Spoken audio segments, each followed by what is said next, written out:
Welcome to Bass Fishing Declassified. Today in this video, I'm going to go over a recent trip that I took down to Lake O.H. Ivie, one of the most popular big bass lakes in the country right now. I'm going to share with you how I caught a 10-pound bass in just under 20 minutes of arriving to the lake. My first time ever there. We're going to go over the area that I caught this fish at. We're going to talk about the boat position. We're going to go over the gear, and then we're also going to go into depth on how me practicing and getting ready to fish this lake at my lakes that I live by helped me go out there and catch this fish and other fish as well. Hey, stay tuned. You're not going to want to miss this. Oh my God.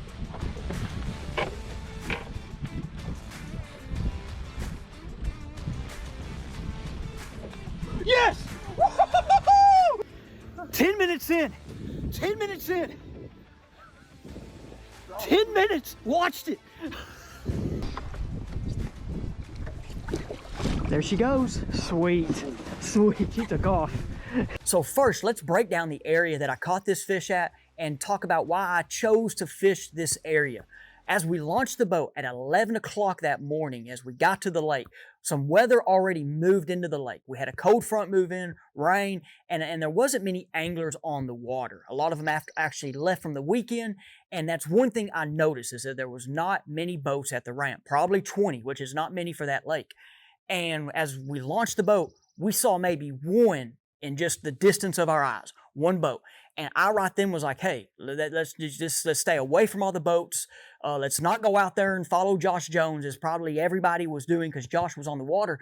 And we decided right away to graph, okay? As you're looking at the Navionics map, as I studied it as well before I went down there, right there at the boat ramp is a creek channel. There's a couple creeks, but I saw there's a road bed. And so I decided, hey, let's go look at that road bed. We went and found the road bed. There was no bait, nothing that said fish it right now. As we started idling back out towards the main lake, okay, you see there's a creek channel coming down and there's some drains right there. And off that creek channel is the main river channel. So that drain to me was a spot that I was thinking that, hey, those big fish could be out there staging up and then they will work their ways up in there and go spawn. Because when we were down there, it was during the full moon, but just the weather, water temperatures were not telling all the bass to go up and do their thing. And so as we started working our way towards that drain, we started seeing bait fish immediately. More bait fish, guys, you know, that I see at my lakes here in Arkansas. And then right there was just starting to be the key of, hey, we need to be out here in this deeper water. And so as we idled up towards that drain, we went towards the furthest section towards the main lake. And we started seeing, you know, your trees. And then as I'm about to show you on the down image, pictures of fish. And then we saw fish with bait on a tree. And it's something like I've never seen before. As we're idling over it, Michael that was with me, we're over here like, is this for real? So we then right then knew we have to fish that spot. And once again, it's a spot they could stage up at. They're sitting out there feeding up. And then, you know, any minute they can go ahead, any minute, day, week, they're going to move up in there and spawn. And so then after that, you know, we stopped the boat right away instead of kept idling. I know I only idled for 9 minutes, not Johnny's 3 hours. And we right then, and as you watch some of the GoPro footage, get all of our rods out, we start, you know, going through it. And then, you know, we put the trolling motor down, we are using the live scope, and, you know, we found the tree and then eventually saw the fish swimming around the tree. And it wasn't long that we threw at this fish, which there was 2 of them we saw, but we threw at this fish and we got her to bite. So I'm sorry I don't have the recording for my live scope. And I'm just gonna share with you what I actually saw with my eyes. So this fish was out there in anywhere from 50 to 60 feet around this tree. And there was, like I said, it was just out there, you know, swimming. There was bait was in the area, but it wasn't under the bait ball. And what this fish did that was very intriguing to me, I throw my Alabama rig out, let it sink, all that stuff. And when I started swimming it near that fish, I was swimming it above the fish, that fish actually came up to it to check it out. And then it turned away immediately. It didn't even look at it for probably, a second. And me, you know, I even said, oh no, that fish, it doesn't want it. It didn't want this rig at all.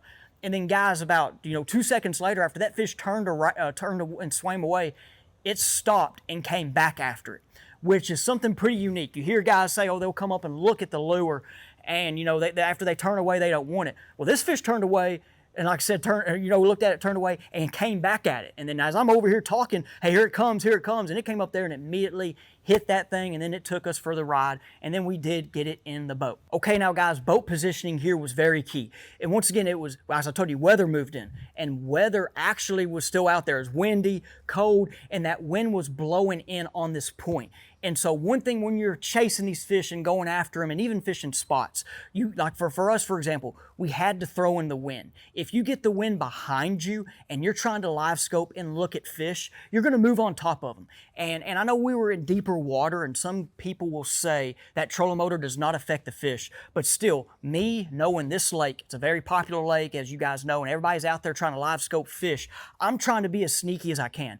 So when you're throwing into the wind, and once again, we're going to talk about gear, because you got to have the right setup to be able to make a long cast with these rigs, okay? And so one thing that is very important is keeping that foot on the trolling motor and looking, okay? And so when you're keeping that foot on the trolling motor into that wind, and you're gonna, I actually put that setting on low, okay? So I put the speed lower, but one thing is throwing into the wind so you do not get pushed on top of them. You want to try to stay away as far as you can, because if you are with the wind, you might get on top of them, and then your lures out there, you're reeling, it kind of can become pretty tough. If you are enjoying today's video, please hit the subscribe button right now. Also, if you do like the content and would want additional content, go ahead and check out our membership status that we have just launched today. Right now, if you become a member, you're going to be able to get the opportunity to get one extra video a week. That video is going to be right now of me breaking down lakes. And right now it's going to be a 10-minute video. I'm going to pick out lakes that I'm familiar with right now and break them down of how I would fish them for the upcoming weeks. And the guys that are going to become a member, you can leave us comments on lakes that you'd like to see me break down and see how I would attack it to compare it to you. Right now, one video a week, it's going to be 10 minutes, and I like to get eventually 2 videos a week out. But I'm going to let the people that are members give me some ideas so we can then move forward with it. So hey, if you like the Bass Fishing Declassified channel and would want to give us some support, hey, please become a member today. We would appreciate it. Hey, so rod, I think, was my biggest key. So my main lure was an Alabama rig. And guys that know me personally know I do not throw this much. I don't fish a lot of tournaments, so I don't have to throw it.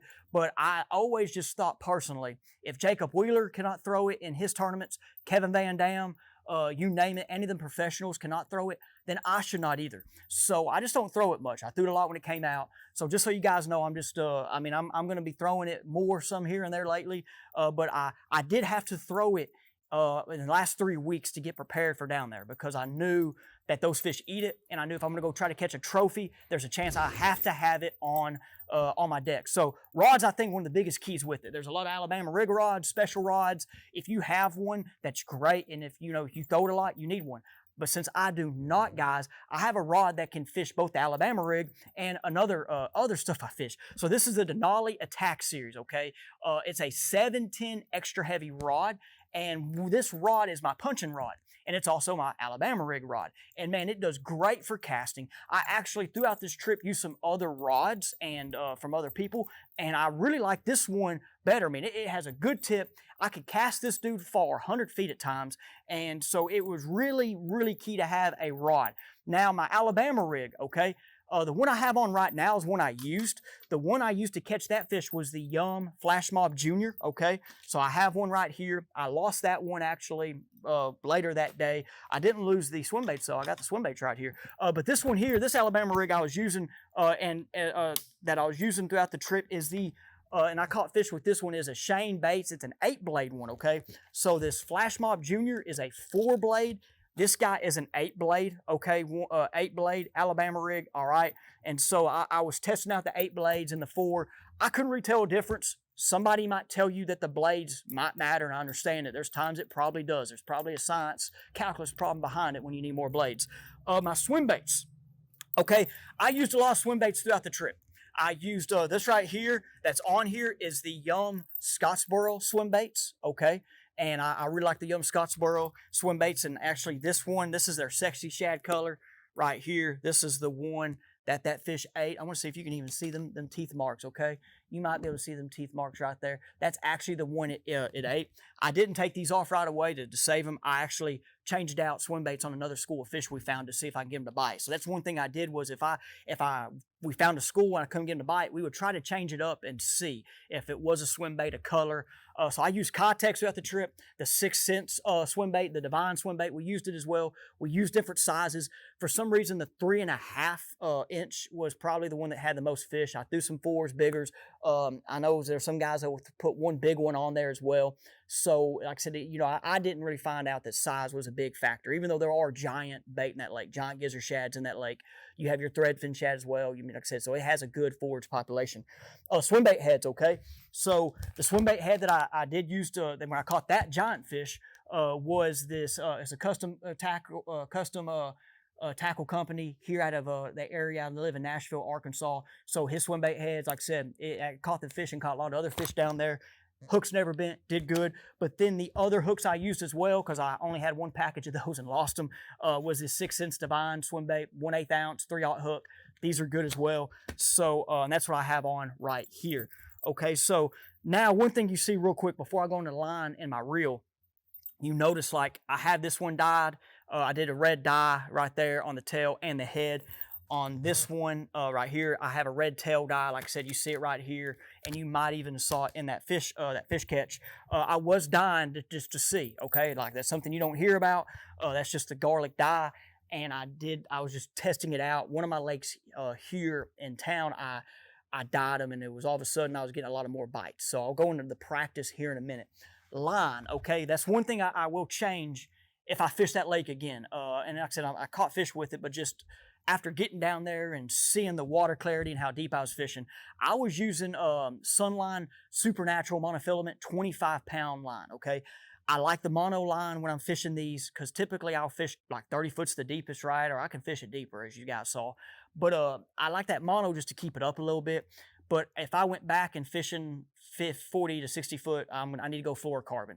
But I just put this line on. It was fresh. I caught that big fish early. I didn't think it mattered, and not still saying it does, but the fluoro would have helped it sink faster. Just, you know, the water is super clean. So anyway, I would have gone fluorocarbon. My reel, guys, you see, I mean, this is a Quantum Energy. I mean, I think KVD might have been winning tournaments with one of these back in 2007-8. Older reel, so you don't need a brand new reel to catch, you know, big fish. The 6:3 to 1 gear ratio is nice to be able to keep it at a good pace and level for swimming that thing by their face. Okay, so one other tool that we used in this trip, and I've been using in recent fishing trips when I've been catching fish in deep water, I've been using them for the past couple years. I do not like to fizz fish. And I knew going down there we're going to have a chance to catch a fish deep. I caught fish, you know, before I went down there in 50 foot. So instead of me fishing fish, I use clips, okay? I left the clips in my boat at the house, but I will put pictures of them up here for you. But we use clips to put on their fins. So you put water in your live well, you put these clips on, it holds them in the bottom of the live well. So it kind of makes that bladder slowly work back out. Because, you know, if you catch them fish really, really deep, and you've been seeing people, you know, going against, I mean, and even Randy talked about it in a video. I mean, guys, you know, I love Randy. I work with Randy. Randy, you know, doesn't, you know, we might have some different views on some things, but we still are friends and work together. But Randy made a video and talked about how catching the fish in deep water does hurt the fish. And that's just a big topic right now. But instead of me putting a needle in a fish and trying to be a doctor, and which I'm, you know, I'm not, right? These clips, you fill your live well up, put the clips on it. Guys, I've not had a fish that I've seen die yet with it in my years, okay? And when I let them go, they get in the water and swim off right away. So just to let you know, these clips, we had them in the boat. Like I said, it was the only problem with this was we didn't have enough. That fish was so big, it didn't just straight up, you know, go down. So the good thing with the boat that we were in, which was a Ranger, had a big old live well. That fish stayed in there for 10 minutes. We took the clips off and we put her in the water. She swam off. We watched her swim off. She was safe and sound. She's going to get caught again or go up and, you know, be able to produce more bass for us to catch. Okay, like I said, so we made sure that that fish was not going to die. Okay, now the next important piece of catching this fish and going down there and breaking the lake down is the practice. Okay, guys, so I live in Arkansas. Now, I will fish Texas. I will fish Oklahoma. But for you guys know, and that can relate to this, Arkansas does not have fisheries like O.H. Ivie, or anything in Texas for that matter. Might have one small lake here and there, some fish, but nothing like Texas, okay? So to prepare to go down there and fish, you got to practice. Guys, you cannot just show up thinking and expect to catch a fish that's a double digit, okay? So how I practiced to get ready to go down there and do this, okay? One way I did is I went out to a small lake nearby, or excuse me, a good sized lake nearby that I know has a good shad population and fish that are offshore.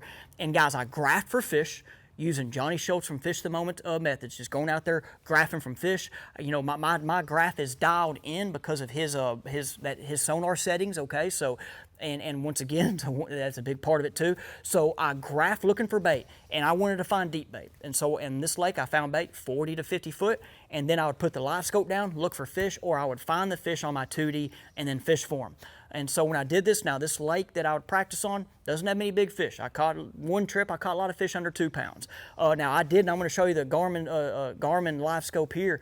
There was one big fish that I found just out there randomly, and I did not get her to bite. It was a big fish for that lake. I was, you know, I mean, any second I thought I was going to bite as I'm showing you the Garmin recording here, but she did not. So that was one way that I prepared myself to go down there. Now, one last thing, guys, is that lake is special, okay? I will say it's special, and you know, like you've seen the fish caught out of it. Like I said, this one fish is nothing compared to what's been caught out of there.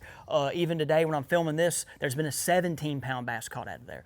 So for you to go catch a big fish like that, you might have to find lakes near you that have the big fish, okay? And so like for me, like I said, there's not many lakes around me that just hold fish of any caliber like that. My second biggest bass on the trip was around 8 pounds. We caught others in that 3 to 4 pound range. But guys, just, you know, going down there, it's something that, like I said, hey, you know, you're around big fish. And so for me, it's a good experience. I got to see what a lot of big fish look like. I got to throw at big fish, got to catch one, okay? So for you as an angler, if that's something you want to do, might need to go find lakes near you that have big fish in them, or you might just need to take a trip to one, okay? Like I said, it is something neat, something, something a good experience to have. And for me, like I said, I enjoyed it, but that lake is special, okay? Like I said, I fished we went and found that area and caught that fish is the same way I've fished in some other lakes. And these lakes around me, I might catch a 2-pound fish. But down there, yeah, you catch a 10-pound fish. Because like I said, that lake does have them. But you got to know how to use your electronics, how to use a live scope if that's something you want to use, and then also be able to go out and target them fish. And guys, I didn't mention it earlier, but there are fish shallow caught there. Like I said, you don't got to go out there and do that. That was just how I caught that fish. I know how some other fish have been caught, and they're not. It's a lot easier to catch them than what I did. Okay, so you do not have to go out there and graph real deep to catch them fish. You can go out there, fish shallow. There's a lot of cover up shallow, and so you do not have to think that, oh, I got to go catch a fish in 50 foot of water. Hey guys, thank you for watching today's episode on Bass Fishing Declassified. Hey, leave me a comment what you think on today's video. Hey, please hit the like button. Please subscribe to the channel so we can continue to provide you more content and you do not miss out on any additional content. Once again, thank you guys for the support, and we will see you next time.